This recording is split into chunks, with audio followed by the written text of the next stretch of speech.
Shalom Pak Bambang. Izin bertanya lagi, apakah Tuhan itu mati?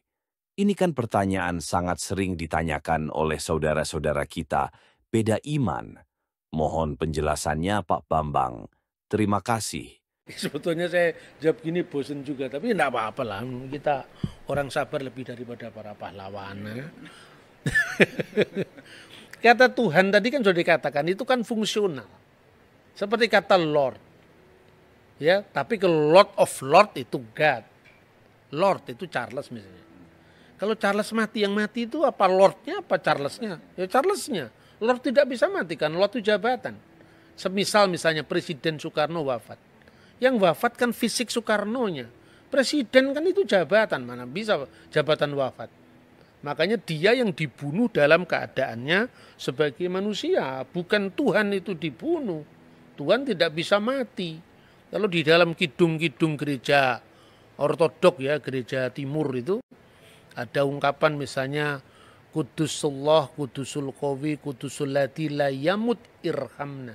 Kuduslah engkau ya Allah, kuduslah engkau yang maha kuasa.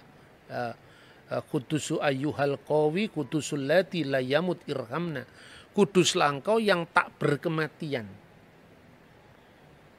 Ya, kasihanilah kami. Tapi ada rumusan yang berasal dari gereja-gereja non-Kaledonian yang berbunyi ya, Kudusulillah kudusulil qawi kudus Kudusulillahi la yamut irhamna Kudusun yaman sulibta anirhamna. Kuduslah engkau ya Allah, kuduslah engkau yang maha kuasa, kuduslah engkau yang tak berkematian yang disalibkan bagi kami, kasihanilah kami.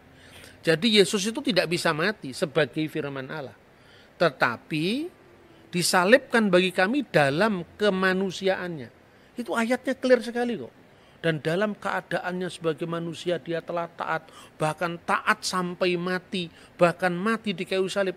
Yang mati di kayu salib itu dalam keadaannya sebagai manusia. Diulang lagi, ini kan dari Filipi ya, Filipi pasal 2. Diulang lagi misalnya dalam 1 Petrus pasal 3 ayatnya 18. Dia yang dibunuh dalam keadaannya sebagai manusia. Jadi jangan GR, Tuhannya orang Kristen mati. Itu kan bukan seperti itulah. Maka beragama itu yang beradab lah. Menilai orang lain itu dalam presuposisi agama yang bersangkutan. Kalau agamanya pengkritik ini dikritik kan ya marah. Ya, maka janganlah suka membuat kesalahpahaman, memelihara kesalahpahaman, memelihara paham yang salah meskipun sudah dijelaskan. Agree in disagreement. Kita berbeda dalam, ya kita setuju dalam ketidaksetujuan. Kita memang berbeda, kita memang tidak sama, tapi kita bisa bersama-sama. Bahwa dalam setiap agama itu punya misi, punya dakwah, yang tidak usah dipersoalkan.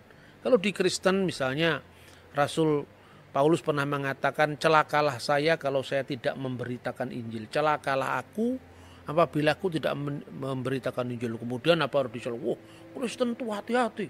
Itu agama yang suka mempengaruhi orang lain. Setiap agama kan mempengaruhi orang lain. Lihat dulu Nusantara ini Hindu-Buddha dengan kejayaannya Majapahit itu. Kemudian karena dakwahnya para wali, kemudian menjadi Islam.